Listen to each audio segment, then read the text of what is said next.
Hello, so very short video just to give you a bit of a feel for what this book Spirals of Fate is all about. And indeed, if you've read it already, as just to say a massive thank you from me for buying the book in the first place. I hope you enjoyed it. If you've enjoyed it half as much as I've enjoyed writing it, then genuinely I'm thrilled with that. I think it's really hard for a new book, and especially a new author, to stand out when there's thousands of other great books all being published at the same time. So if you have enjoyed it and you want to help other people find it for themselves, then you could make a real difference by writing a review. So if you're minded to do that, then a massive thank you for me for even considering it. Likewise, also, if you enjoyed it and you want to sign up for future books, then just sign up to my mailing list on timholden.com.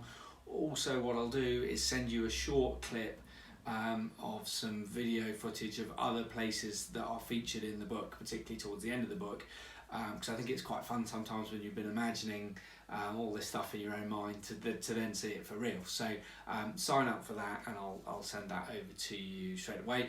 But rest assured, in signing up, what I won't do is share your details with anyone else, and I will only email you when there's something really kind of worthwhile. So I certainly won't clog up your email inbox, because I know how annoying that is. So feel free to do that.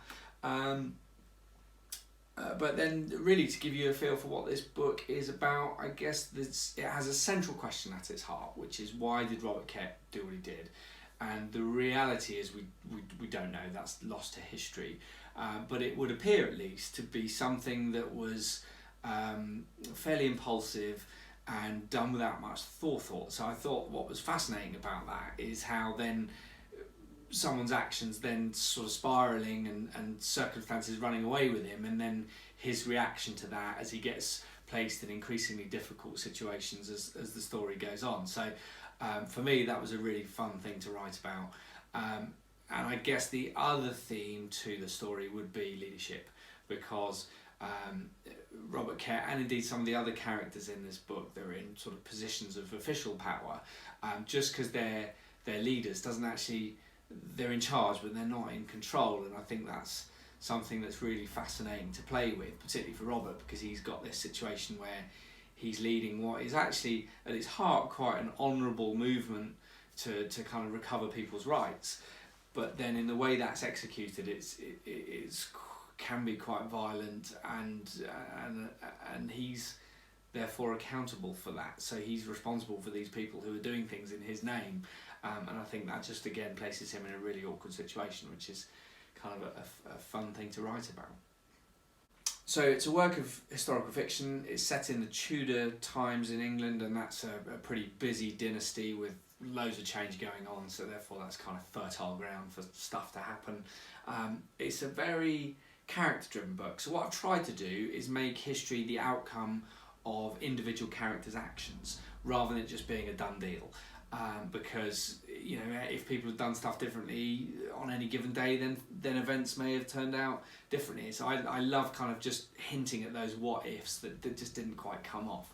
And so I guess that gives the book a bit of a steady build up as the stakes get higher and higher, and then hopefully, if I've done my job properly, by the end of it, it's a page turner, because you want to see what's going to happen to them all. And I guess the other thing that I really like about it, actually, it's the full range of human experiences all condensed into one summer.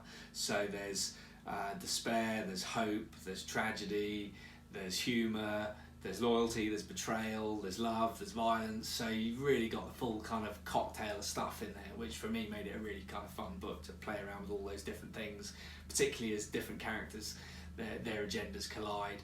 That was really good fun. So yeah, hopefully you'll enjoy that.